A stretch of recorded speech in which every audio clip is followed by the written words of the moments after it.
राधा वल्लभ श्री हरिवंश। राधा वल्लभ श्री हरिवंश। मन क्रम बचन कहो नीत टेरे। श्री हरिवंश प्राण धन मेरे। सेवक श्री हरिवंश ही गावे। श्री हरिवंश नाम रति पावे। श्री हरिवंश नाम रति पावे। वृंदावनेश्वरी तवैव पदारविंदम। प्रेमामृतैकमकरंद रसौघपूर्णम्।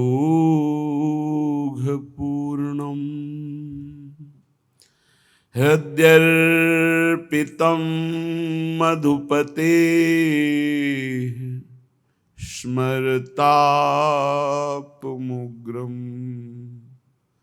निर्वापयत् परमशीतलमाश्रयामि। परम शीतल माश्रयामि।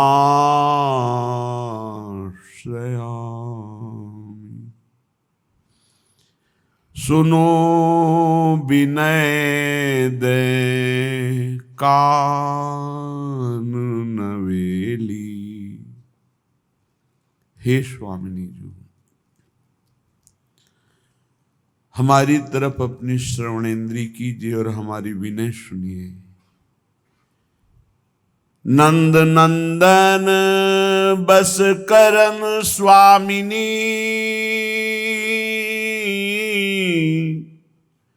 छवि निधि गर्भ गहेली। सुनो विनय दे कान नवेली।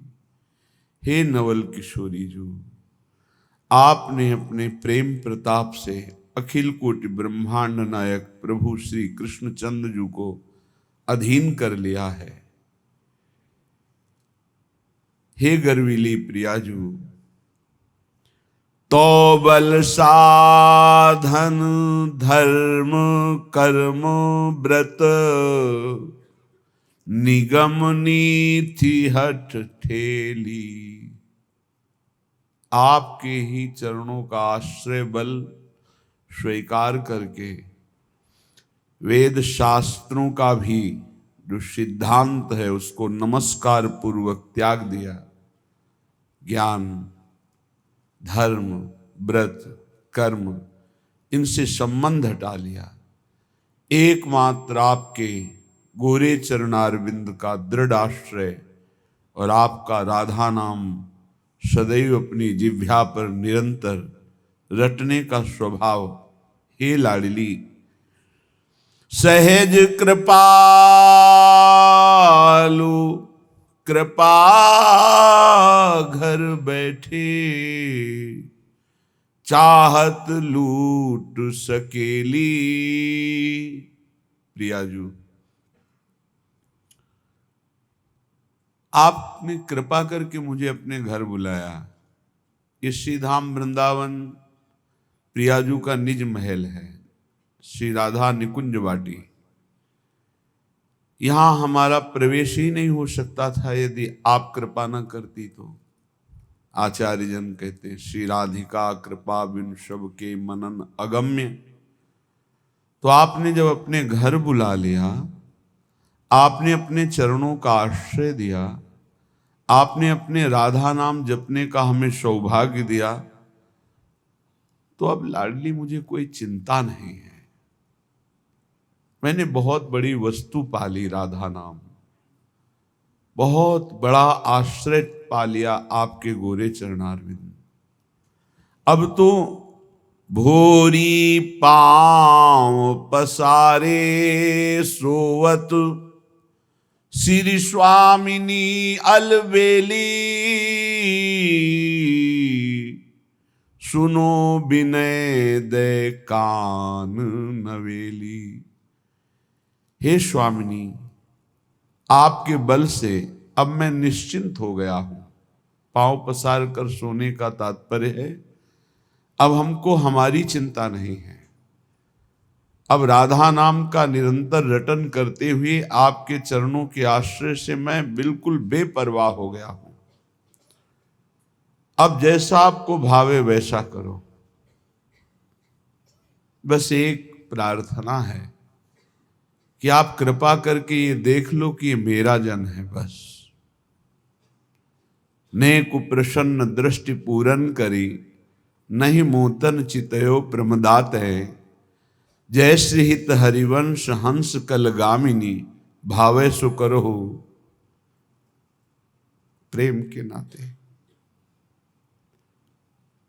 आपको जो भावे सो करो। बस ये ध्यान दे दीजिए कि आपके चरणों का आश्रय सिर्फ चरणों का आश्रय है। कोई ज्ञान, कोई व्रत, कोई धर्म, कोई नियम, कोई साधना, इसका मुझे बल नहीं है। बल केवल आपका है। इसीलिए ये विनय कर रही हूं। तेरी सुनो वृषभानु किशोरी, बीती वृथा आयु बहु तेरी, शेष रही अब थोरी। तेरी सुनो वृषभानु किशोरी। हे महारानी जू, हे वृषभानु नंदिनी, मेरी पुकार। पूरा जीवन बीत गया, अब थोड़ी आयु रह गई, पता नहीं कितनी रह गई है, कब ये श्वासें रुक जाएं। अब हमारा जीवन व्यर्थ नहीं जाना चाहिए। हे मेरी स्वामिनी, मन कुलात उपाय न सूझत। कैसे मिलोगी? कोई उपाय नहीं बता रहा, कोई उपाय सूझ में नहीं आ रहा। शास्त्र जो साधन बता रहे हैं वो तो बहुत लोहे के चना चबाना है। कैसे आपको प्राप्त करूं? मन बड़ा व्याकुल है। मेरी में योग्यता नहीं कि आपको प्राप्त कर सकूं, ऐसी कोई साधना नहीं, पर कहीं न कहीं मन में आ गया है कि मैं आपका हूं और आपको प्राप्त करना चाहता हूं।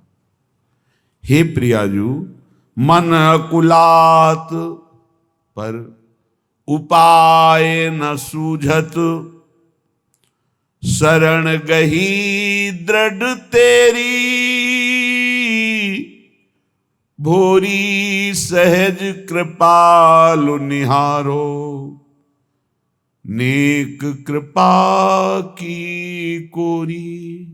बस अब तो आपकी कृपा का ही सहारा है। हे सहज कृपालु, हे परम दयालु अलबेली श्री प्रियाजू, आपकी ही कृपा से हमारा निस्तार हो सकता है, क्योंकि हमारे में कोई साधन नहीं, हमारे में कोई बल नहीं, कोई योग्यता नहीं। तो हे मेरी स्वामिनी, मैं आपकी शरण में हूं, मेरी पुकार सुन लो। अब तक की आयु व्यर्थ हुई, अब हमारी जितनी श्वासें हैं वो व्यर्थ ना जाने पावें, ऐसी कृपा कर दो। आपकी प्राप्ति का मेरे पास कोई बल नहीं, कोई योग्यता नहीं, कोई उपाय नहीं। बस आप अपनी कृपा से, अहेतुकी कृपा से आप हम पर ऐसी करुणा बरसाओ कि हम आपके प्रेम में विकल रहें, आपके चिंतन में विकल रहें, आपके सिवा अन्य कोई चिंतन ही न हो। श्रीपाद प्रबोधानंद सरस्वती जी महाराज कह रहे हैं, यदि समस्त दुखों से तुम्हें मुक्त होना है, परम आनंद की प्राप्ति करनी है। देखो, सबका लक्ष्य है, एक छोटे जीव चींटी से लेकर के ब्रह्मा तक उस परम सुख को प्राप्त करना। परम सुख की आकांक्षा सबके अंदर। देख लीजिए, हम धन कमाते हैं तो सुख के लिए, परस्पर मित्रता करते हैं तो सुख के लिए, ब्याह करते हैं तो सुख के लिए, संतान करते हैं तो सुख के लिए, पद की चाह करते हैं तो सुख के लिए, जीना चाहते हैं तो सुख के लिए। हर चेष्टा हमारी सुख के लिए है। क्यों है? क्योंकि हम सुख सिंधु के अंश हैं। जो आनंद सिंधु सुख राशि, वो प्रभु कहते हैं ममई वांशो जीव लोके जीव भूता सनातन। सनातन अंश है तू मेरा, ममई वांशो। सुख सिंधु का अंश होने के कारण हमारे अंदर की मांग सुख है। पर जहां दुखालय भगवान ने पहले घोषित कर दिया इस संसार को, दुखालयम अशाश्वतम, यहां सब कुछ नष्ट होने वाला है। आज नहीं तो कल, कल नहीं तो परसों, चाहे जितने बीते बरस, पर नाश होगा पक्का। यहां कोई स्थायी चीज नहीं है। अशाश्वतम और दुखालयम, कुछ भी इकट्ठा कर लो, कुछ भी भोग लो, सुखानुभूति नहीं होगी। सुख कहते हैं जो स्व से प्राप्त होता है, दुख कहते हैं जो पर से प्राप्त होता है। पर से प्राप्त करने की सुख लालसा ही हमें दुख में फंसाती जा रही है। स्व स्वरूप है, पर सब कुछ है। स्वरूप के सिवा सब कुछ पर है। उमा कहो मैं अनुभव अपना, सत हरि भजन जगत सब सपना। ये स्वाप्निक सुख दुख ही है। जिसे हम सुख समझते हैं, ये सुख नहीं, ये सुख की छाया है, समझ पड़ती नहीं। ये गिरधर की माया है। ये ऐसी माया है, ऐसा लगता है इसको भोग लिया तो सुख नहीं मिला, इसको भोगें तो शायद सुख मिलेगा, इसको चख लिया अब इसको चखें, इसको देख लिया अब ऐसे भागता रहता है मन इंद्रियों के साथ। सबकी चाह सुख है, पर ये चाह की पूर्ति जगत में नहीं होने वाली, ये प्रभु में ही होगी। चाहे जितना भटक लो, जब तुम्हें विपत्ति दुख और अशांति लगे, तब भगवान की शरण में आ जाना। देखना कैसी तुम्हें शांति मिलती, कैसे तुम्हारा हृदय आनंदित होता है। क्योंकि हम आनंद सिंधु के बच्चा हैं। हम जब अपने घर लौटेंगे तभी सुख मिलेगा। आनंद सिंधु प्रभु के नाम रूप गुण लीला के सिवा कहीं किसी को सुखानुभूति कभी ना हुई है, ना है, ना होगी। इसलिए श्रीपाद प्रबोधानंद जी महाराज कहते, नस्वर श्रुत धन जाया दिशु हरि माया मयेषु न प्रयासम, कुरु पुरुषार्थ शिरोमणि माचिनु वृंदावने स्वयं पतितम। हे भाई, यदि तुम पुत्र में आसक्त होते हो, पत्नी में आसक्त होते हो, धन में आसक्त होते हो, मकान में आसक्त होते हो, मित्रों में आसक्त होते हो, तो तुम्हें रोना पड़ेगा, तुम्हें दुखी होना पड़ेगा। क्योंकि ये संबंध और ये शरीर सब नाशवान हैं। नश्वर सुत धन जायादिषु हरि माया मयेषु, यही हरि माया है। हरि और माया, हरि अंतर में चुपचाप मौन शांत गुप्त बैठे हैं, और माया प्रगट में चंचल दिखाई दे रही। ये जो शरीर, ये जो इंद्रियां, जो मन, जो स्वभाव, ये सब मायाकृत है।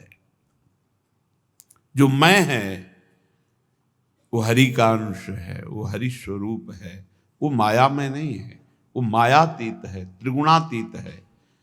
इस मय को शरीर में तन्मय कर देने से शरीर संबंधी भोग प्राण प्रिय लगने लगे, भोग मिलते हैं धन से इसलिए धन प्राण प्रिय लगने लगा।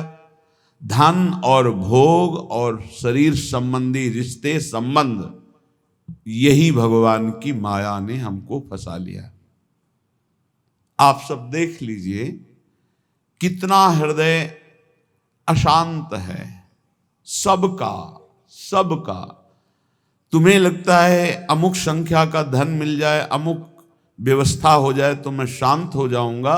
सही मानिए, आप जितना अंक सोचते हैं उतने से ज्यादा किसी के पास धन है, उससे ज्यादा व्यवस्था है, पर वो भी अशांत है। आ ब्रह्म स्तंभ पर्यंतम सर्वम मायामयम जगत, तिनके से लेके ब्रह्मलोक तक सब मायामय है। सत्यम सत्यम पुनः सत्यम हरेन नामैव केवलम। धन्य है जो सत्य सत्य पुनः सत्य हरिनाम में अपनी रसेंद्री को लगा दिया, वाकेंद्री को लगा दिया। नाम जपते हुए उसी का रसास्वादन कर रहे हैं हर समय। राधा राधा राधा, हरि हरि हरि, कृष्ण कृष्ण कृष्ण। उनका जीवन विवेक में प्रकाश में हो गया। वो देख पा रहे हैं कि अरे ये तो सब भ्रम है, जिसे मैं सुख समझ रहा था वो भ्रम है। जासु कृपा सब भ्रम मिट जाई, गिरजा सोई कृपालु रघुराई। कृपालु भगवान की कृपा से जीव ये बुद्धि में विवेक प्राप्त कर लेता है कि यहां कोई मेरा नहीं है, एकमात्र प्रभु सबके हृदय में विराजमान है। बस यहीं से उसका परम कल्याण प्रारंभ होता है, यहीं से उसका विश्राम प्रारंभ होता है, यहीं से उसे परमानंद की अनुभूति होती है। अन्यथा सब भटक रहे हैं, सब भटक रहे हैं। कुछ चंद्र मिनट ऐसे हैं जिनमें आप जो चाहो पाप कर लो या पुण्य कर लो, कोई रोकने वाला नहीं, कोई टोकने वाला नहीं। लेकिन इन चंद समय के बाद जो आपका परिणाम आएगा, फसल आएगी, वो आपको सुख और दुख प्रदान करेगी। यदि पाप कर्म किया तो भयानक दुख मिलेंगे, पुण्य कर्म किया तो लौकिक सुख पारलौकिक सुख मिलेंगे। लेकिन पुण्य और पाप दोनों से हटकर त्रिगुणातीत भगवान का नाम जप किया तो भगवत प्राप्ति हो जाएगी। पाप और पुण्य दोनों आवागमन चक्र में फंसाने वाले ही हैं। एकमात्र भगवान का भजन ही जीव को इस आवागमन से मुक्त कर सकता है, दूसरा कोई उपाय नहीं। हरि भजन्ति नरा, जो हरि भजते हैं भवसागर तरंति, वही संसार समुद्र से पार होते हैं। इसलिए श्रीपाद कह रहे हैं नश्वर ये पुत्र पत्नी मकान धन नाना प्रकार के व्यवहार संबंध, ये नहीं कह रहे कि इनको छोड़ करके भागो, नहीं, इसमें शाश्वत प्रभु विराजमान, उनको देखो, सब में भगवत भावना करो, इनसे राग मत करो, इनसे अनुराग करो। राग होता है देह से, अनुराग होता है भगवान से। सब में प्रभु बैठे, ऐसी भावना से व्यवहार करो, खूब नाम जप करो। और ये भाव कहां से आएंगे? बोले आ जाओ श्रीधाम वृंदावन। वृंदावन की भूमि में आप जब सत्संग सुनेंगे, रसिकों का संग करेंगे, तो आपकी बुद्धि का परिवर्तन हो जाएगा। जो बुद्धि सांसारिक भोगों में सुख है ऐसा निश्चय करती है, वो विवेकवती बुद्धि होकर प्रभु में सुख है, स्वरूप में सुख है ऐसा निश्चय करने लगेगी। बुद्धि का परिवर्तन हो जाना ही उन्नति है, बुद्धि का पतन हो जाना ही नाश है। बुद्धिनाशो प्रणश्यति, शास्त्र कहता है जिसकी बुद्धि भ्रष्ट हो गई उसका सर्वनाश हो गया।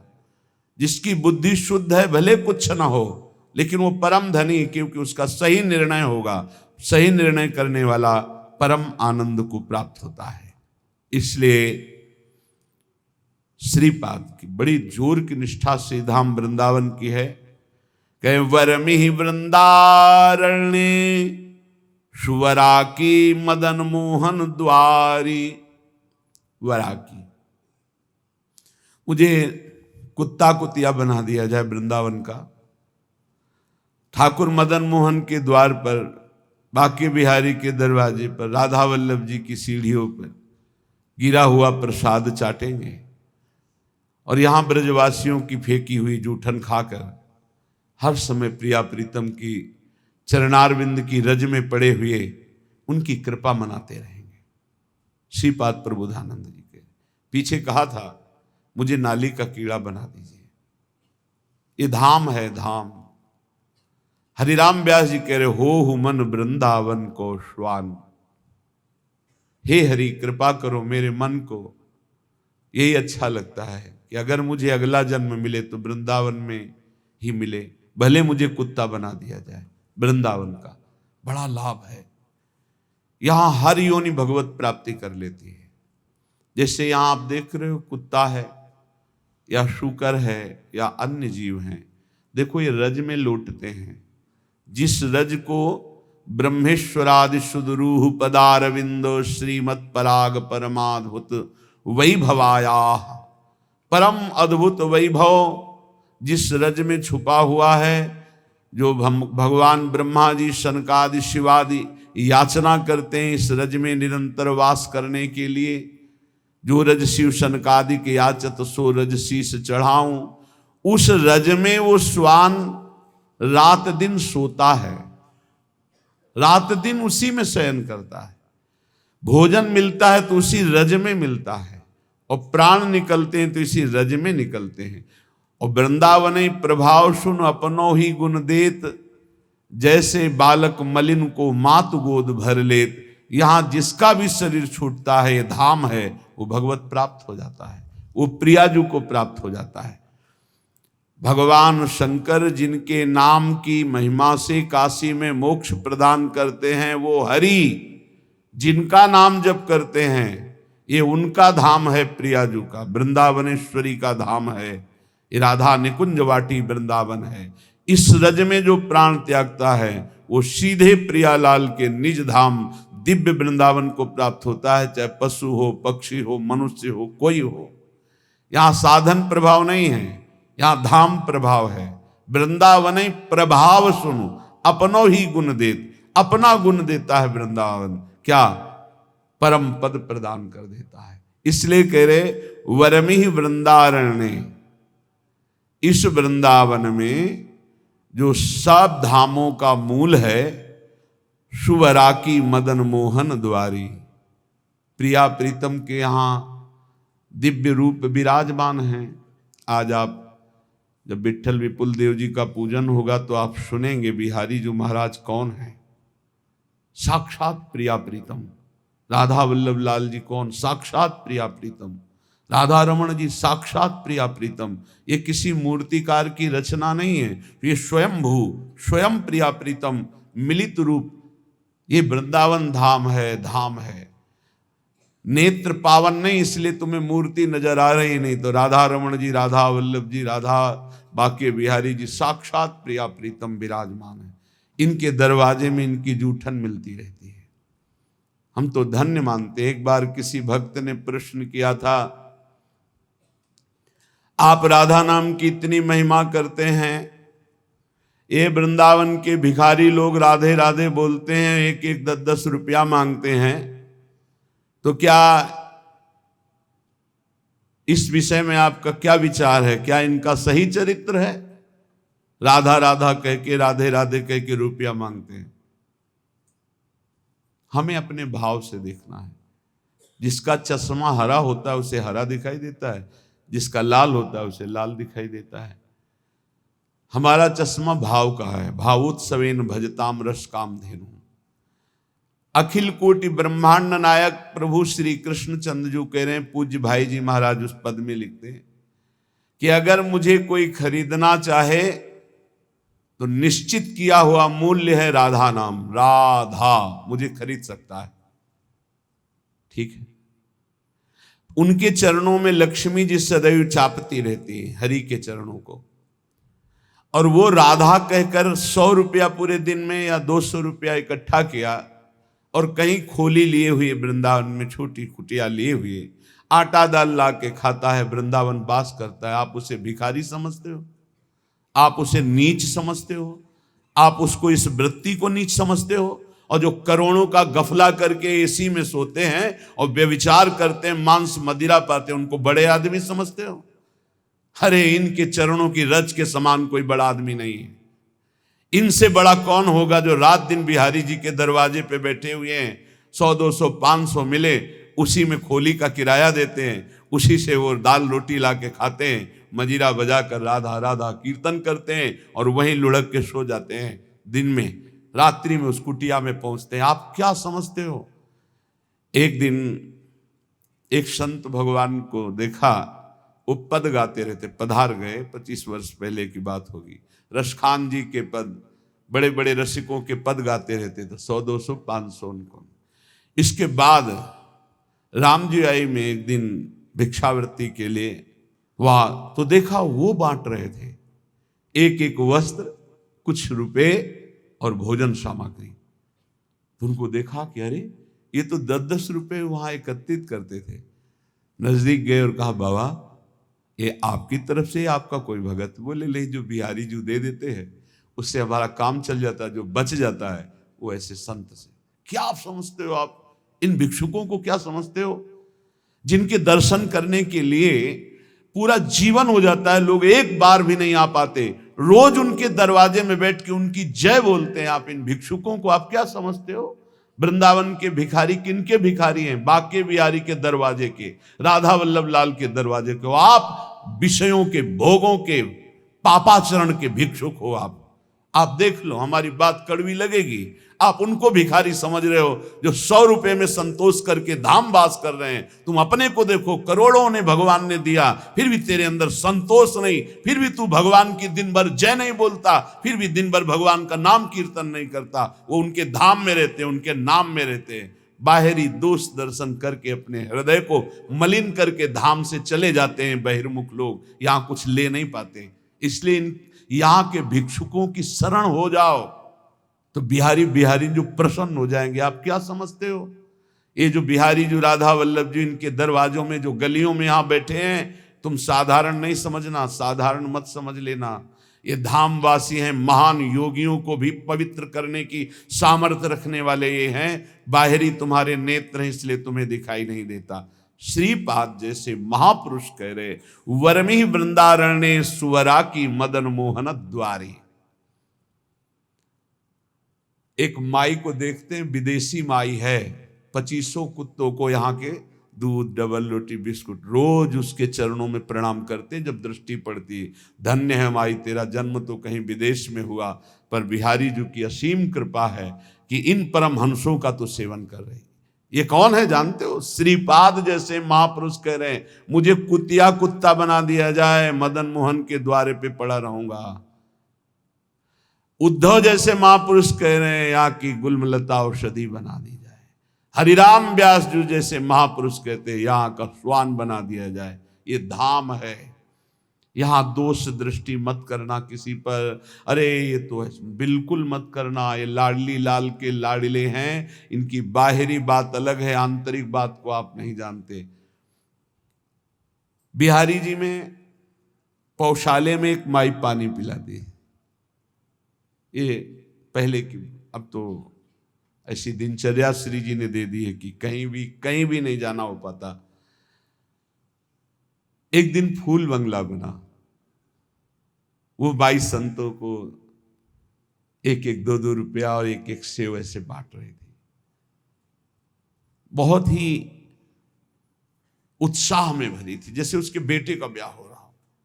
पूछा, माई ये आज तू पौशाला से हटकर, पानी पिलाने से हटकर ये क्यों बांट रही है? क्या कोई उत्सव है? हाँ, आज हमारे बिहारी जी को फूल बंगला बना है। जो पानी बेचने से पैसे मिलते थे पिलाने से, उनमें से आज फूल बंगला। ओ फूली घूम, आप क्या समझते हो? पानी पिला रही, 1-1 रुपया एकत्रित कर रही, बाद में फूल बंगला बना रही। आप इनको ऐसे मत देखिए कि भिक्षुक हैं, अरे ये तो मांगने वाले हैं। नहीं नहीं नहीं, ये बिहारी जी के कृपा पात्र हैं। जहाँ बड़े बड़े आचार्य कोटि के महापुरुष मांग कर रहे, हे हरि हम कब हुई हैं ब्रजवासी, वो उनके दरवाजे पर पड़े रहते हैं।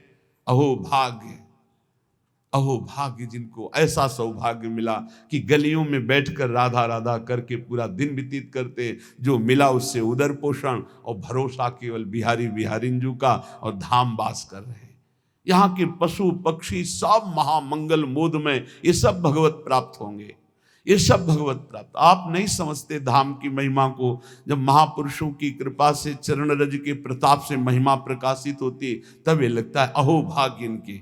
उसी ठसक में आपको कहते हैं पास बन चुका है, सबको श्री जी के पास जाना है, उसी ठसक में बोलते हैं। हम कोई तुम्हें विनोद में या मजाक में ढांढस नहीं बंधवा रहे, हम सत्य वस्तु का वर्णन कर रहे हैं। श्रीपाद कह रहे अपि शरमापि रमा प्रिय सख्यपि नान्यत्र नो रमापि श्यामो। वृंदावन की कुतिया कुत्ता बना दो प्रियाजू, पर बाहर लक्ष्मी की प्रिय सखी बनाकर मुझे मत भेजना। अर्थात महावैभव संपन्न कोई रानी महारानी ऐसे मुझे वृंदावन की कुतिया बना दो, वृंदावन का कुत्ता स्वान बना दो। क्यों? क्योंकि कभी गलबहियां दिए हुए प्रिया प्रीतम निकलेंगे, हम पर दृष्टि पड़ जाएगी। ये हमारे दरवाजे का है, बस ये बात देख लेंगे तो हमें वो वस्तु मिलेगी जो बड़ी बड़ी साधना से नहीं मिलती। और देख लिया है, अगर देखा ना होता तो यहां रह ही नहीं पाते, यहां आ ही नहीं पाते, यहां जन्म ही नहीं हो पाता। उत्तीर्य विष्णु मायामपि, अरे वृंदावन में बैठे हो आप, ओहो। कभी कभी एकांत में जैसे से चिंतन, वृंदावन धाम में आह्लाद ही आह्लाद से हृदय भर जाता। कितनी अपार कृपा। कहां नारकी क्षेत्रों में प्रकट होने वाले जीव, और कहां परम धाम वृंदावन में जीवन व्यतीत हो रहा है। ओहो कैसी अपार कृपा। नारकी इसलिए बोला जहां ना राम कृष्ण हरि की कोई शुद्ध ही नहीं, केवल रुपया, केवल भोग सामग्री, केवल लड़का बच्चा परिवार, हमें भगवत प्राप्ति करनी, भजन करना है, मानव जीवन का क्या लक्ष्य, कोई शुद्ध ही नहीं है। तो जिन हरि भगति हृदय नहीं आनी, जीवित सब समानते, मुर्दे के समान जीवन व्यतीत हो रहा है। नारकी गतियों की प्राप्ति होती है। उत्तीर्ण विष्णु मायामपि, धाम में जो वास करते हैं विष्णु माया से उत्तीर्ण हो जाते हैं। आनी है, ये आनी है, धाम की मर्यादा है, ये महिमा है।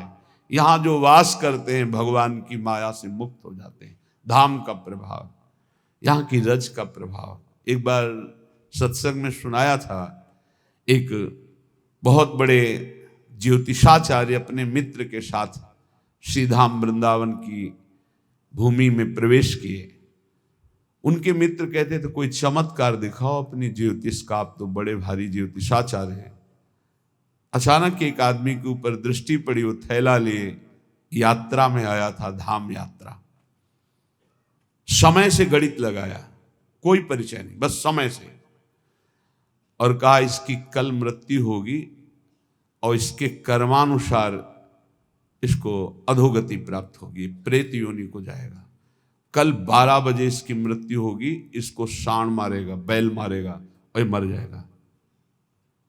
तो उनका कल तक इस आदमी का पीछा करूंगा, जहां ये रोकेगा आसपास रुकूंगा, जहां चलेगा चलूंगा, देखूंगा तुम्हारी ज्योतिष सत्य है कि नहीं। तो उनका परम सत्य है, तुम देख लेना कल 12 बजे मारा जाएगा।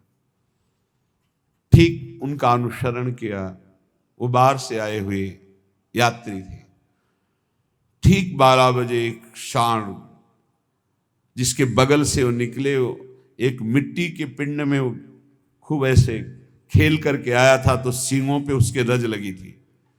काल स्वरूप एकदम हुआ, दौड़ा, ऐसे मारा, पूरा पेट में ऐसे सींग घुस गई, उठा लिया, पटक दिया, चल दिया। अब वो आश्चर्यचकित ज्योतिषाचार्य, भजनानंदी, गायत्री अनुष्ठान करने वाला, पवित्र दृष्टि वाला, धाम की कृपा से उसने देखा कि वो दिव्य तेजोमय होकर के वो भगवत स्वरूप में विलीन हुआ। वो बड़ा आश्चर्यचकित, दोनों जो उनका मित्र था उसने कहा ये तो बड़ी खुशी की बात, आपने जो जो बात कही वो बात हो गई। बोले तुम प्रकट बात देख रहे हो, मैं उसे नहीं देख रहा, मैं ये देख रहा हूं कि इसकी दुर्गति होनी थी और ये तेजोमय होकर के कैसे विलीन हुआ। अब इस बात के लिए वृंदावन के किसी रसमर्मज्ञ की जरूरत है। तो किसी रसिक से मिले, उन्होंने कहा कि मैं बहुत बड़ा ज्योतिषाचार्य हूं, आज तक मेरी ज्योतिष मिथ्या नहीं हुई, पर आज मिथ्या होते दिखाई, इसकी दुर्गति होनी थी, ये तेजोमय होकर कैसे विलीन हुआ। तो उन्होंने कहा जिस सांड ने मारा उसकी सींग पर रज थी, जब पेट में मारा तो उसके पेट में रज गई, और जे ही प्राण छूटे तो रज के प्रभाव से वो भगवान को प्राप्त हो गया, उसे भगवत प्राप्ति हो। ये वो धाम है, घोर पापाचारी को भी परम पद प्रदान कर दे। उत्तीर्ण विष्णु मायामपि, भगवान की माया से मुक्त होने के लिए सहज करुणा बरस रही। अगर भगवान ने माया का खेल रखा है तो उससे मुक्त होने के स्थान भी बना दिए। मोक्ष चाहिए तो जाओ काशी में, मरने के लिए टिक जाओ कि मृत्यु पर्यंत आमरण काशी वास करूंगा, पक्का मोक्ष हो जाएगा, इसमें कोई संशय नहीं। भगवान मच्छर को भी मोक्ष पद प्रदान करते हैं, भगवान शिव वहां मच्छर को भी। एक बार एक सिद्ध महापुरुष के पास कुछ लोग चल रहे थे काशी में, तो गटर में देखा कीड़े बिल, तो कहा गुरुदेव क्या इनको भी मोक्ष प्राप्त होता है?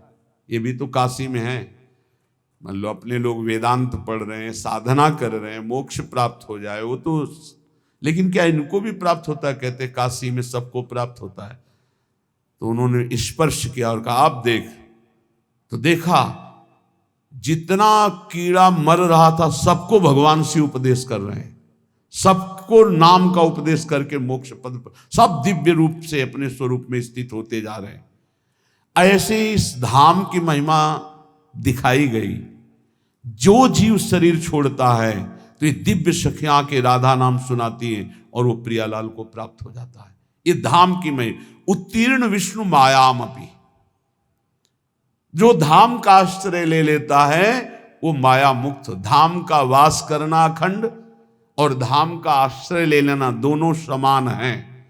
जो वास नहीं कर सकते वो आश्रय ले ले, प्रियाजू के चरणों की शरणागति, धाम का आश्रय, राधा नाम का जप, अच्छे आचरण, बाहर रहकर भी आपको धाम की ही प्राप्ति होगी, जो धाम वासी की गति होती है। आश्रय आपने धाम का लिया।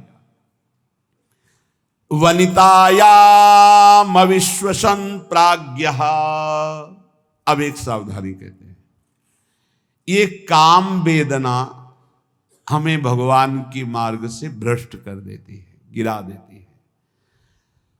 तो जो परस्पर शरीर भोगाकर्षण है उसे हम केवल वनिता शब्द से ही नहीं जोड़ते हैं, उसे हम अर्थभाव में लेते हैं। परस्पर जो काम भोग की आकर्षण वृत्ति है, इस आकर्षण वृत्ति पर संयम किया जाए, चाहे जहां हो चाहे जो भी हो। अगर इस पर संयम नहीं करोगे तो ये तुम्हारा सर्वनाश कर देगा और कभी तृप्ति होने वाली है नहीं।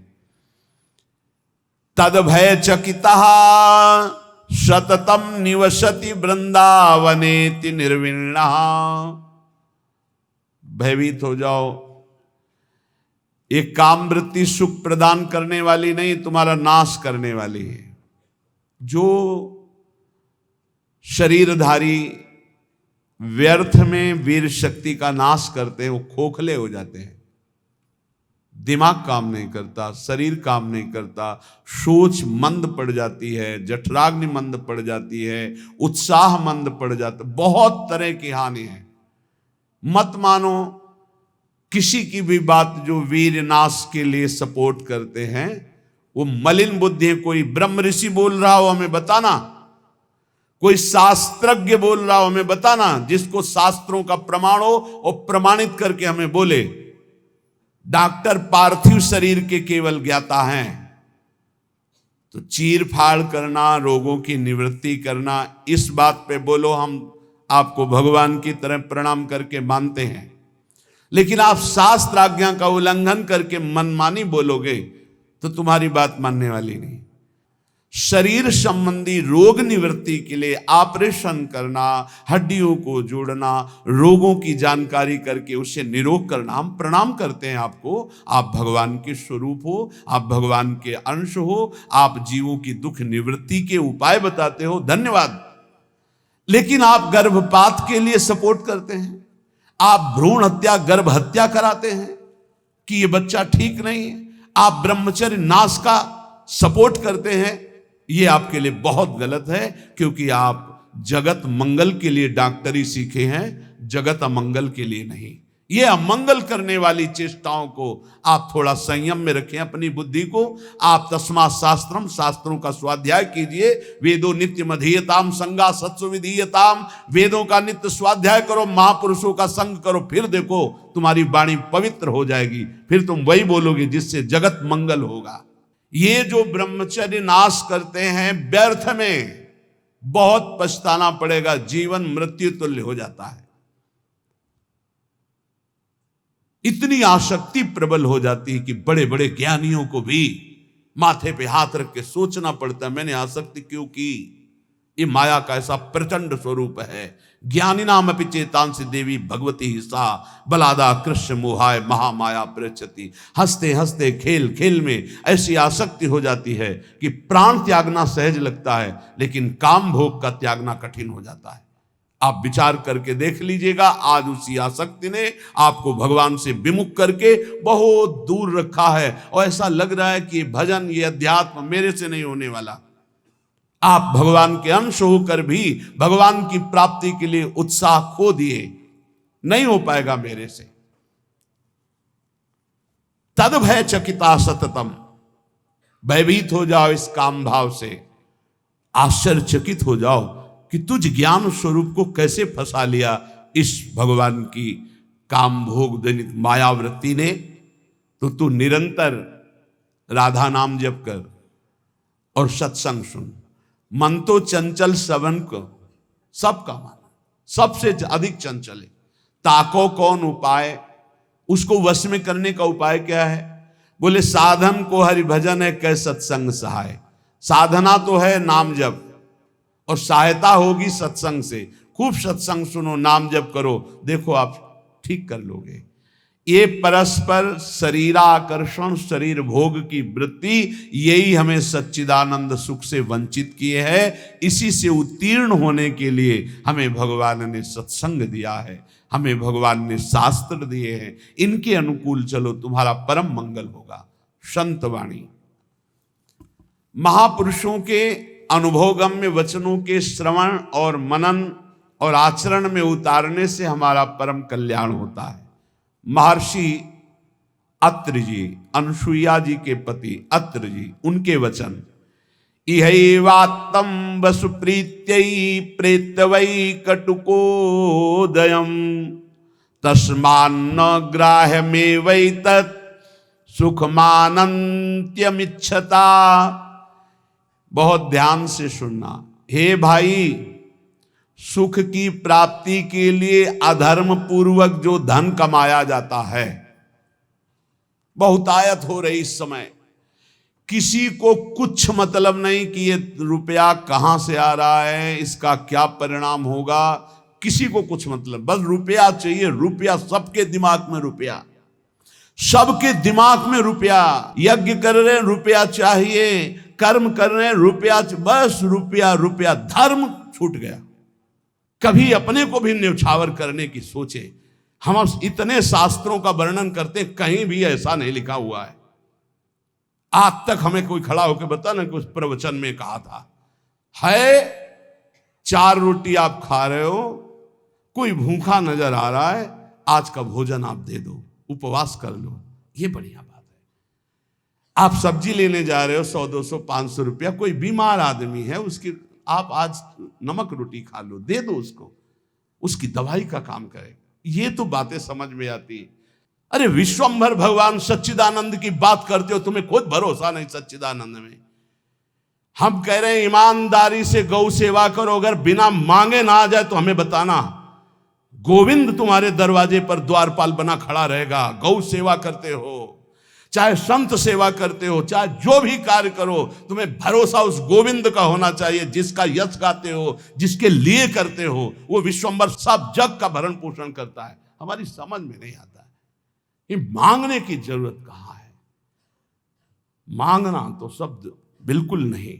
अगर भगवत भरोसा है तो मांगना कैसे आ गया जीवन में। अब यहां देखिए, यही वात्तम वसु प्रीत्यै प्रेत्यवै कटुकोदयम। खूब मेहनत करो, धर्म पूर्वक धन कमाओ, परिवार के पोषण में लगाओ। बिल्कुल चवन्नी देने की जरूरत नहीं बाहर। हम तुम्हें कह रहे हैं उन्हीं को भगवत स्वरूप मान लो, माता पिता परिवार, खूब उनको संतुष्ट करो। घर में ठाकुर जी विराजमान कर लो, भोग लगाओ, परिवार को पवाओ, नाम जप करो। एक पैसा देने की जरूरत नहीं, तुम्हें भगवत प्राप्ति होगी। हमारी बात समझ लो। अब तुम्हारे पास 100 रुपया एक्स्ट्रा है कि हमारे सब प्रयोग से, हर कार्य से, अब उनको सोचो ऐसी जगह हम 100 रुपया देंगे जहां कोई हमको नमस्कार न करे, कभी लौट कर हमसे राधे श्याम न बोले। ऐसी जगह चुपचाप ऐसे दे दो, कोई जाने ना। ये हुआ दान धर्म। सो धन धन्य प्रथम गति जाकी। जहां कोई तुमसे मांगे ना हो, जहां कोई तुमको नमस्कार न करे, जहां तुम्हारा आदर ना हो, ऐसी जगह नेकी कर दरिया में डाल की तरह। कोई दोबारा तुमसे कि ये वही आदमी जो 100 रुपया दिए था, कभी ऐसा ना बोलने वाला हो। ऐसी जगह धर्म पूर्वक कमाई को ऐसे दान किया जाए। अब यहां महर्षि अत्रि जी कह रहे हैं, इहै वात्तम वसु प्रीत्यई। धर्म क्या है, वैराग्य क्या है, भगवत मार्ग क्या है, परम कल्याण क्या है, जगत मंगल क्या है, बस प्रवचन में रह गया है। ये संसार घृणित है, ये संसार धोखेबाज है, बस वही लौकिक। यही वात्तुम वसु प्रीत्यै प्रेत्यै वै कटुकोदयम। सबके दिमाग में सोने से जागने तक जैसे अनन्य भक्त के चिंतन में केवल हरि राधा, ऐसे संसारी के केवल दिमाग में रुपया सुबह से शाम तक, शाम से सुबह तक। और लक्ष्मी जिनके चरण को चापती रहते हैं, ऐसे हरि से विमुख पापाचरण करके रुपया इकट्ठा किया तो बोले इस लोक का धन यहीं रह गया। अब मृत्यु के बाद जो कटु परिणाम उत्पन्न होगा उस धन कमाई का, इसलिए होश में हो जाओ। यदि अभी तक पापाचरण से धन कमाया हो तो उसको ऐसी जगह दान कर दो जहां दूसरों की दवाइयां होती हो, दूसरों के कष्ट निवारण होते हो, दूसरों का उदर पोषण होता हो, वस्त्र आदि, गौओं का चारा आदि अगर हो। अधर्म पूर्वक कमाया हो तो हटा देना, नहीं मरोगे तो दुर्गति होगी और जिंदा में परिवार को नाश कर देगा वो धन। लिख लो हमारे शब्द, जिंदा में जिनके लिए तुम एकत्रित किया उनका नाश करेगा, बुद्धि का नाश, स्वास्थ्य का नाश, तांडव मचाएगा घर में अधर्म का धन। और मरोगे तब कह रहे कि तुम्हारी दुर्गति कर देगा। वही अधर्म का कमाया धन यहां बैंक में रह जाएगा, उसका कमाने का जो कर्म था वो तुम्हारी दुर्गति कर देगा। महाराज अत्रि कह रहे हैं, तस्मान्न ग्राह्य में वै तत् सुखमानंत्यमिच्छता। इसलिए परम सुख प्राप्ति के लिए अधर्म पूर्वक धन कमाने की इच्छा मत करो। अनंत महिमा में भगवान ने धर्म की स्थापना की, पहले धर्म फिर धन। धर्म अर्थ काम मोक्ष, पहले धर्म को आगे रख करके धन कमाओ। पहले था चाहे प्राण चले जाएं, धर्म नहीं जाना चाहिए। देखा महापुरुषों को, गुरुजनों को, प्राणों की बाजी लगा दी, शहीद हो गए अपने राष्ट्र पर, अपने धर्म पर, अपने भगवत भाव पर। परः पराणाम पुरुषो यस्य तुष्टो जनार्दनः सा प्राप्नोत्यक्षयम् स्थानमेतत् सत्यम मयोदितम्। इस माया से परे परमात्मा है, वह परम पुरुष जनार्दन श्री कृष्ण जिस कार्य से, जिससे संतुष्ट हो गया, वही परम सुखी, वही परम धनवान, वही अक्षय पद को प्राप्त करता है। मैं सत्य सत्य सत्य कहता हूं। इसलिए मानव जीवन प्राप्त करके धर्म का आचरण करो।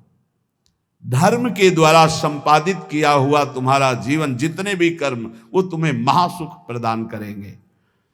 ना गुणान गुणिनो हंति स्तौति मंद गुणानपि नान्य दोषेषु रमते सानसूया प्रकीर्तिताः। जब कभी किसी गुणी की तुम्हारे सामने प्रशंसा होने लगे तो खंडन मत करना, किसी के गुणों का खंडन मत करो। और जब किसी के दोषों की चर्चा होने लगे तो कान में अंगुली डाल के वहां से चले जाओ। जब किसी की महिमा गाई जा रही हो तो आनंदित होकर सुनो, भगवान की विभूति है जिसका वर्णन हो रहा है। लेकिन जब किसी की निंदा की जा रही हो तो कान में अंगुली डाल के उस सभा से निकल जाओ, क्योंकि सभा में जो जो बैठा होगा उसको सबको पाप लगेगा। द्रौपदी जी को निर्वस्त्र करने का आदेश दुर्योधन ने दिया, उठ के चले जाना चाहिए। भीष्म जी को, द्रोणाचार्य जी को, अश्वत्थामा जी को, इन बड़े बड़े महापुरुषों को नहीं गए ना, नहीं रोका ना। कुछ भी हो, अगर भीष्म जी खड़े हो जाते तो किसी की ताकत थी बोले, परिणाम क्या हुआ? भगवान ने सबको मार के गिरवा दिया, सबको दंड भोगना पड़ा। जिस सभा में शास्त्र निंदा हो रही हो, संत निंदा हो रही, भगवत भक्त निंदा हो रही, धर्म की निंदा हो रही हो, आपकी सामर्थ्य है तो उसकी जबान बंद कर दो, नहीं तो कान में अंगुली डालो, उठ के चले जाओ। उत्तम बात यही, कान में अंगुली डालो, उठ के चले जाओ, क्योंकि सामर्थ्य की बात कानून विरुद्ध हो जाएगी। कुछ भी करना कानून के विरुद्ध होगा। परस्मिन बंधु वर्गे वा मित्रे द्वेषे रिपौ तथा आपन्ने रक्षितव्यम तु दयैषा परिकीर्तिता। चाहे कोई पराया, चाहे कोई अपना हो, चाहे भाई हो, चाहे दुश्मन हो, यदि आप भक्त हैं तो आपका व्यवहार राग और वैर से रहित होना चाहिए। भाई के प्रति राग नहीं और दुश्मन के प्रति वैर नहीं। अगर भारी विपत्ति में भाई फंस जाए तो हम कैसे करेंगे? उसकी दुख निवृत्ति। ऐसे अगर दुश्मन भी फंस जाए तो हम उसकी दुख निवृत्ति का कार्य करेंगे। दुश्मन है, वो हमें गाली देता है, अपमानित करता है, हमारा बुरा चाहता है, लेकिन हम उसका मंगल चाहेंगे, बोले उसे भक्त कहते हैं। उसे कहते हैं वो राग द्वेष रहित भगवान का भक्त जो दयावान है।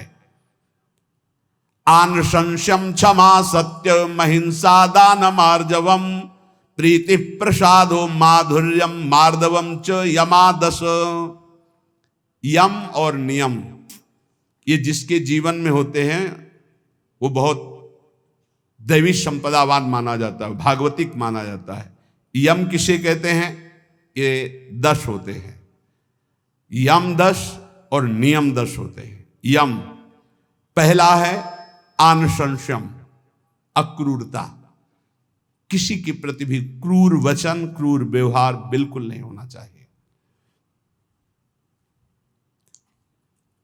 क्रूरता तब आती है जब हमारे विपरीत कोई व्यवहार करता है, तब उसके बोलने की क्रूरता हो जाती है, चेष्टा में क्रूरता हो जाती है, हृदय में क्रूरता हो जाती है। अचानक आक्रमण होता है, अगर संबोधन करके आवे कि तुम्हारी परीक्षा हो रही तो शायद साधक सावधान हो जाए, पर अचानक आक्रमण माया का होता है, वो संभल ही नहीं पाता कि मेरी परीक्षा हो रही, और वो क्रूर बोल देता है, क्रूर कर्म कर देता है, क्रूर चिंतन कर देता है। इसका मतलब यम कमजोर है, यम नियम में वो कमजोर है। पहला यम है अक्रूरता, न वाणी में क्रूरता हो, न शरीर में चेष्टाओं में क्रूरता हो, न मन में क्रूरता हो, अक्रूरता। दूसरा है क्षमा, सबसे बड़ा बल है क्षमा। कोई कितना भी कैसा भी व्यवहार करे, क्षमा बल से उसे जीत लेना चाहिए।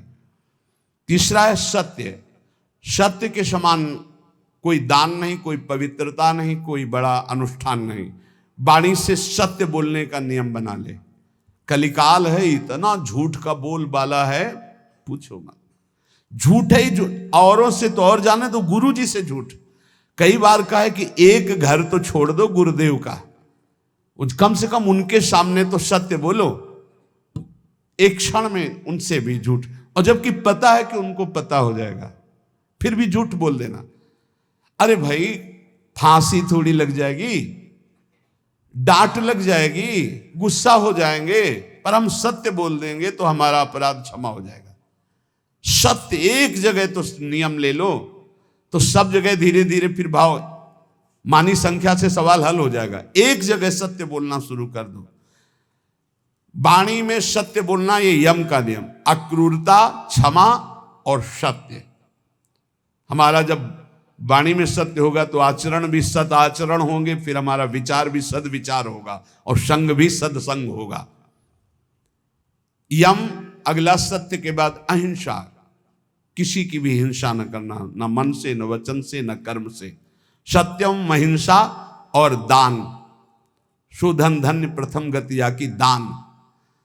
बस दान का तात्पर्य इतना ही समझ लो, अहंकार रहित त्वदीयम वस्तु गोविंदम तुभ्यमेव समर्पये।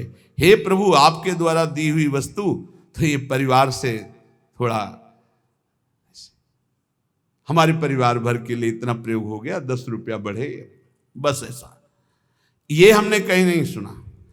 गरीब आदमी अगर एक बछिया दान करता है तो एक राजा 1 करोड़ गाय दान करे स्वर्णिम आभूषणों से अलंकृत करके, तो उस गरीब आदमी की बछिया के बराबर नहीं होगा। ध्यान रखना, जो गरीब होकर के दान करता है उसका विशेष महत्व होता है।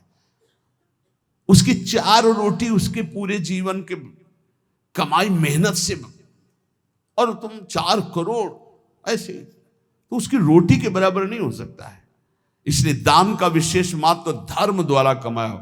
जैसे एक बार हमने सत्संग में बताया था दान के विषय में, सेतुआ यज्ञ का, मुदगल ऋषि वो कभी किसी से दान नहीं लेते थे, तो शीलोंच वृत्ति के द्वारा वो अपना उदर पोषण करते। सील कहते हैं जो किसान अपना खेतों से अन्न का अधिकार ले चुका है, अब वो ऐसे खेत, उनमें जो दाने बाली पड़ा है उसे बिन लेना। उंच कहते हैं जो बाजार में जहां अन्न की बाजार लगी वो उठ चुकी है, इसके बाद जो दाने गिरे उनको उठा लेना। तो वो ऐसे 2-4 किलो सब मिला करके होता होगा, उससे 12 महीना सतुआ बना लेते थे और उसको थोड़ा थोड़ा 12 महीना और उसी से तप करते थे। एक दिन वो सतुआ पिसा के रखे ही कि इतने में परीक्षार्थ के लिए भगवान अतिथि रूप में आ, बहुत भूखा हूं, हे ऋषि क्या हमारे उदर पोषण की व्यवस्था हो सकती है?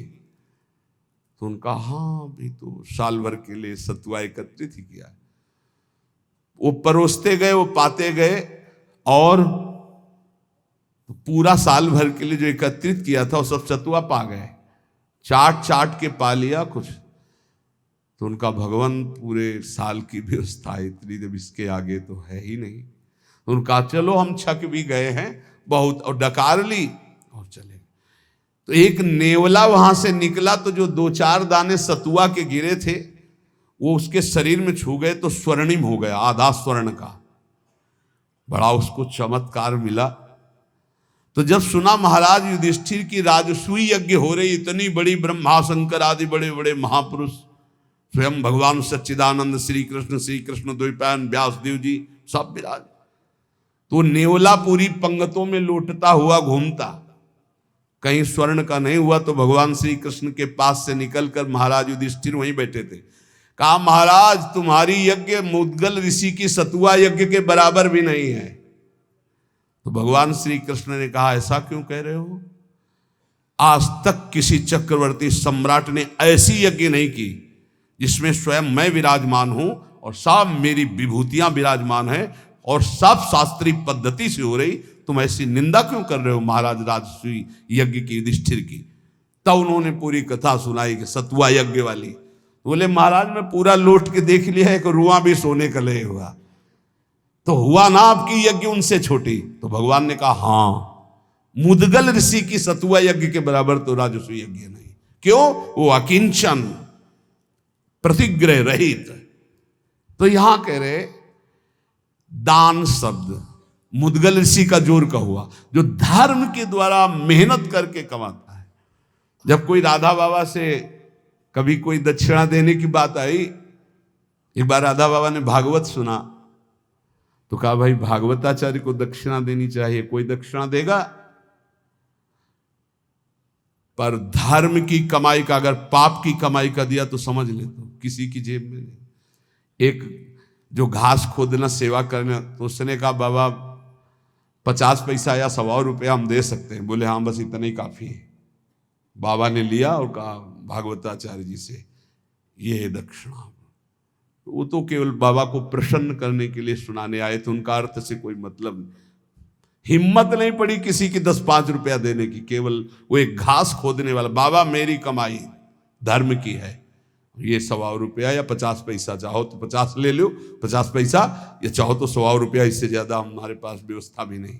ये दान वही जो मेहनत के द्वारा किया हुआ। फिर दूसरे को यम, आगे नम्रता, नम्रता, विद्या विनयम ददाति। आज पढ़ लिख करके उद्दंड बनते हैं, पढ़े लिखे हैं। पूछो अपने माता पिता के पैर छूते हो? नहीं। माता पिता कहते हैं कहाँ जा रहे हो? बोले आप अपना देखो, हम स्वतंत्र हैं, हमारा जीवन अपना, हम जो कर रहे हैं वो तुम्हारा अधिकार नहीं। ये है विद्या, ये है विनयम ददाति, ये है विनय। कठोर शब्द बोल रहे हैं, माता पिता को उद्दंडता पूर्वक व्यवहार कर रहे हैं, गुरु का उपहास कर रहे हैं, टीचर का उपहास कर रहे हैं। बच्चों को देखो ना, टीचर का उपहास कर रहे हैं। नम्रता विद्या से आती है, विद्या विनयम ददाति। पढ़ना लिखना ये तभी सार्थक है जब विनय आ जाए। उल्टा हो रहा है, जितना विद्या घमंड बढ़ता चला जा रहा है, अहंकार बढ़ता चला। विद्या रूप महत्व कुल धन यौवन अभिमान, कुछ नहीं मिला, कोई विद्या नहीं। जो जितना विवेकवान, जितना विद्यावान, उतना विनयी पाया गया, घमंडी नहीं पाया गया। या उल्टा होता है। क्यों उल्टा होता है? क्योंकि गुरुजनों के चरणों में बैठकर विद्या नहीं ली गई है। इसीलिए पहले गुरुकुलों में भेजा था महापुरुषों के समीप के, वहां विद्या विनय प्रदान करती थी। रजोगुण रहित जीवन, ऋषियों के समुदाय में एक भागवतिक वातावरण है। नम्रता, फिर है सबसे प्रीति, सब जीवन सुप्रीति रीति निभाता अपनी, सबसे प्रेम का व्यवहार, लेकिन निष्काम, किसी से कोई कामना नहीं। फिर यम में आता है प्रसन्नता, संतुष्टायन के, हर स्थिति में तुम्हारा मन प्रसन्न होना चाहिए। फिर मधुर वाणी, जब बोलो हंस बोले बहु मान दे, परुख वचन कबहु न कहाए। और कोमलता, हृदय बड़ा कोमल होना चाहिए। ये 10 लक्षण यम कहलाते हैं। कहा जाता है ना, यम नियमों का पालन करने से ही भगवत प्राप्ति होती है।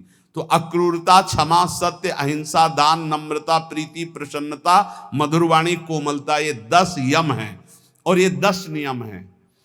शरीर की पवित्रता, वस्त्र की पवित्रता और मन की पवित्रता, तीनों पवित्र होने चाहिए। बिल्कुल ऐसे पशुता हो रहे, हाथ कोई धो ले तो बड़ी बात है, पहले जल लेके साधु लंगोटा सोटा कमंडल, ये बिल्कुल अब इतना वीआईपी है कि कमंडल रखना बेइज्जती की बात हो जाएगी ना। बाबा जी कमंडल कैसे?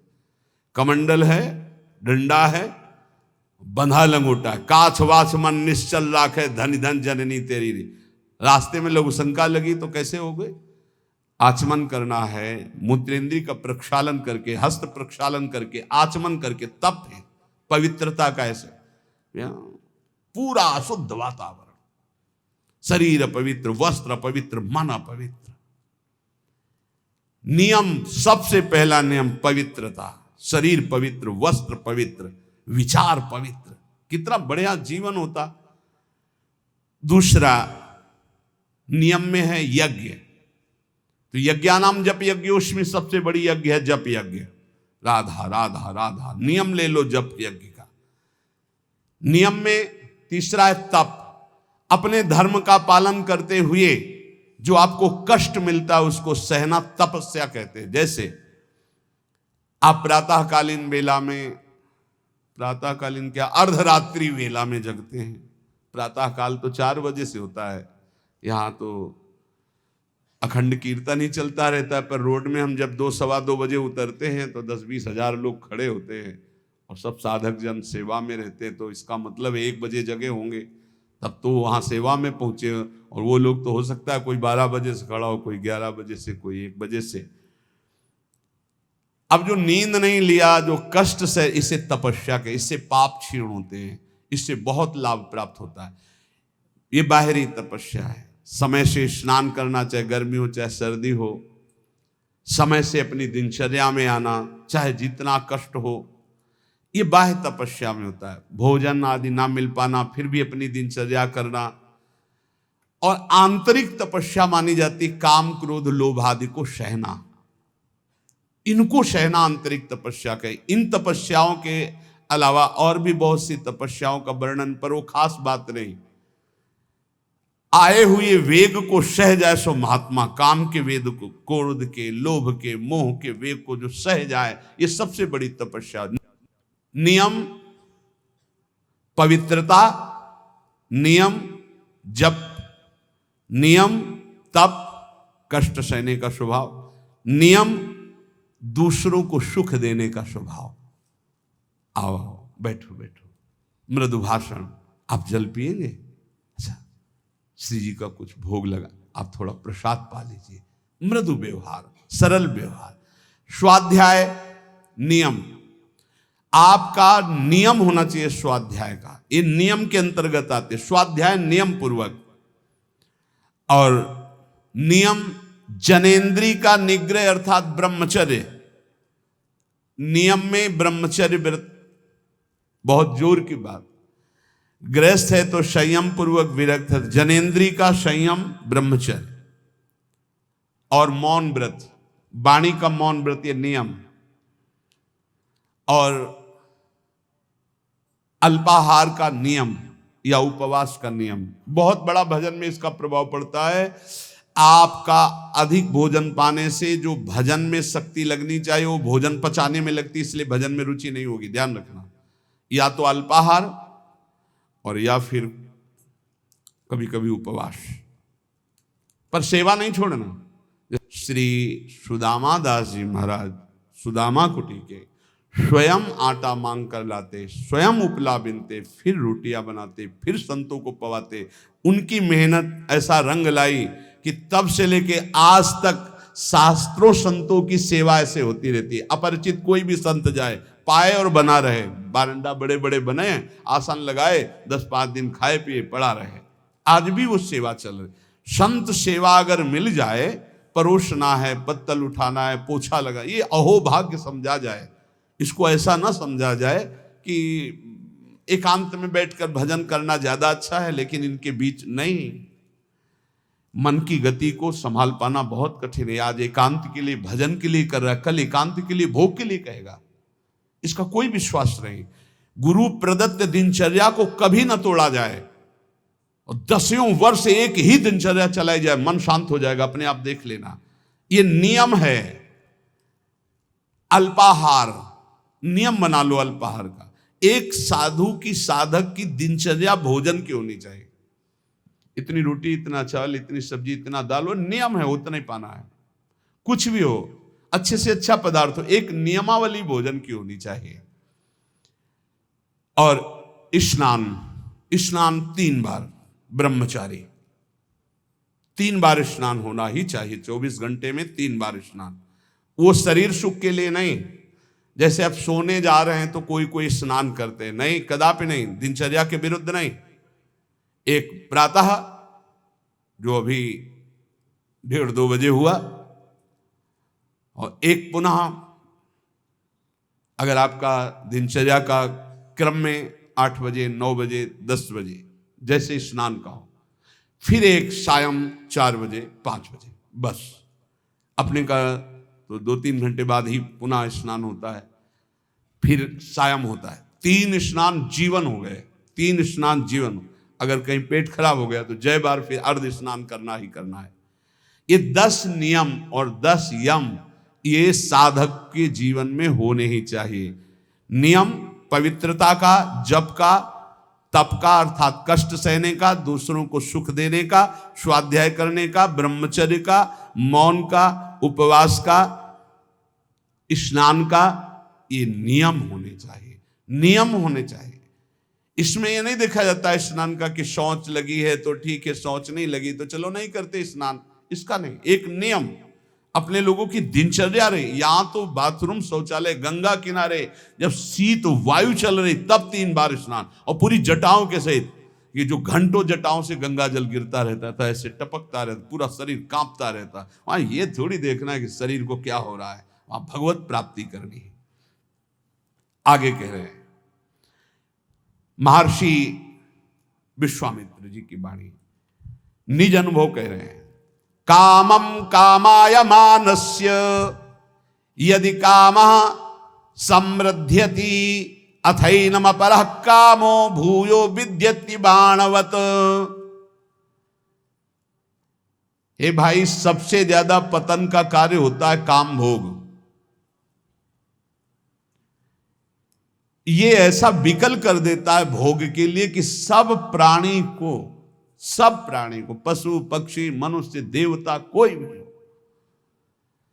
ये सब विकल कर देता है कि रुक पाना बहुत कठिन होता है। फिर जहां उसको भोगा गया तो उसकी नवीन कामना, फिर नवीन कामना, फिर नवीन कामना।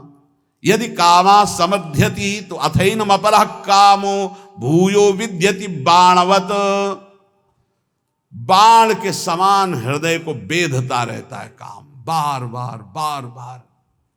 इसलिए जिसको काम वेदना पर शांति प्राप्त करनी तो उसे भोगना बंद करना पड़ेगा। जैसे कुम्हार अपनी मटकी को खूब ठोक बजा के देख लेता है कहीं से फूटी तो नहीं, तब बाजार में रखता है, ऐसे ही भगवान और गुरुजन ठोक बजा के देख लेते हैं बिल्कुल पक्का, तो जा अब जा, तुझे माया त्रिभुवन में त्रिकाल में भी कभी परास्त नहीं कर सकती। देखो एक चीज ध्यान रखना, गुरुजनों की आंतरिक वृत्ति को पहचानना चाहिए, इनकी इच्छा क्या है। गुरुजनों की इच्छा को समझो। जैसे भगवान नाना प्रकार की भोग सामग्री सामने भेजेंगे तो आप सोचो कि भगवान के द्वारा ही तो भेजी हुई, नहीं। आपको देखना है भगवान की इच्छा क्या है, तो गीता पढ़िए, गीता जी में भगवान आप बोल रहे हैं ऐसा करो ऐसा ना करो।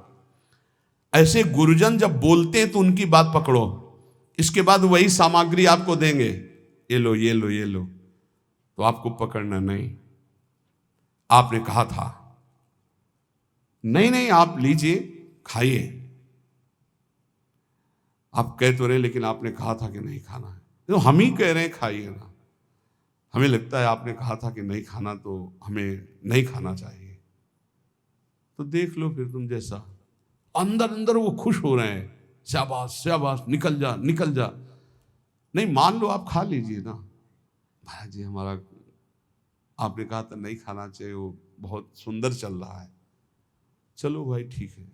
उस समय सोचिएगा नहीं कि नाराज हो रहे हैं, पक्की मानिएगा ये सिर्फ आपको ठोक बजा कर देखा जा रहा है। बहुत खुश है वो इस बात से कि आपने संसार के विषयों का त्याग भगवान के लिए किया। सच्ची मानिए, हृदय से आशीर्वाद होता है, हृदय से आह्लाद।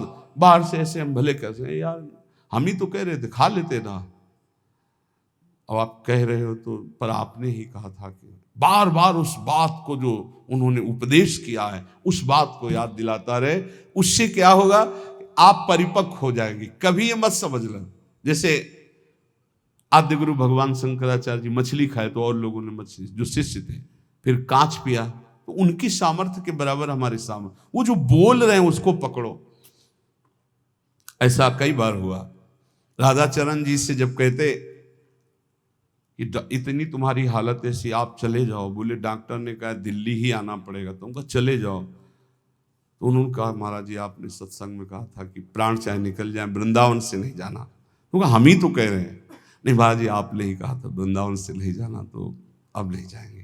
नहीं हम ही कह रहे हैं आप चले जाओ, आप यहाँ जरूर कह रहे हो लेकिन फिर सत्संग में आप फिर कहोगे कि धन्य है उसका जीवन जो मरणासन वृंदावन वास कर। महाराज जी अब नहीं जाएंगे हम। देख लो भाई, रोग भी वो जो सड़न हुई थी अपने आप ठीक हो गई, और इस समय श्री जी की सेवा में है। ये सब हितजू के महल में विराजमान है, सब हरिवंश महाप्रभु के। श्री हरिवंश शरण जे आए, श्री वृषभान कुंवर नंद नंदन, निज कर अपनी चिट्ठी चढ़ाए। न जातु कामा कामानाम उपभोगे न साम्यति, हविषा कृष्ण वर्तमेव भूय एवाभिवर्धते, कामान अभिलषन् मोहान न नरः सुख मेधते।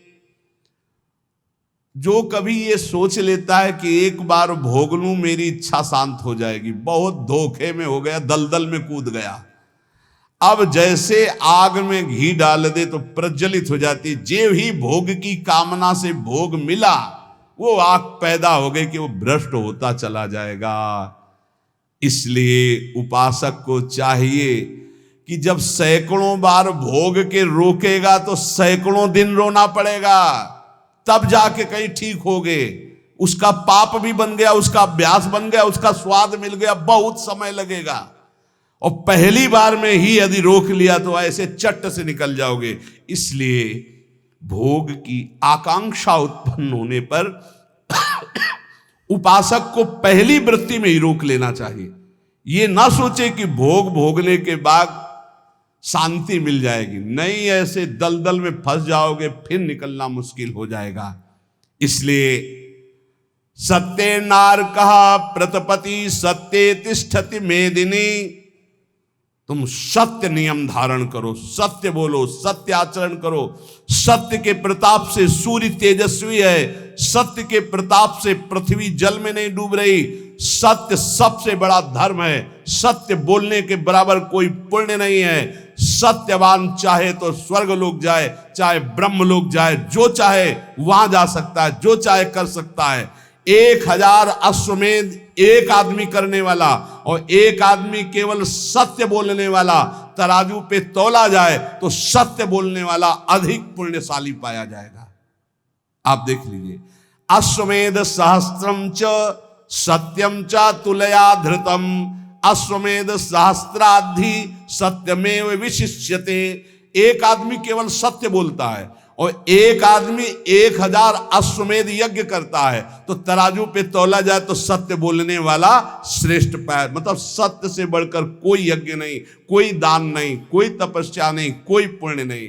इसलिए सत्य का ही वचन पूर्वक बोलना, सत्य का ही चिंतन करना, सत्य का ही आचरण करना, तो सच्चिदानंद रूपाय प्रभु श्री कृष्ण की निश्चित प्राप्ति हो जाएगी। खूब नाम जप करो, जो सत्संग सुना है उसका मनन करो, गंदे आचरणों का त्याग करने का नित्य प्रति उत्साह रखो। भगवान सबको बल प्रदान करेंगे और इसी जन्म में हम सब भगवत प्राप्ति करें। श्री राधा वल्लभ लाल की।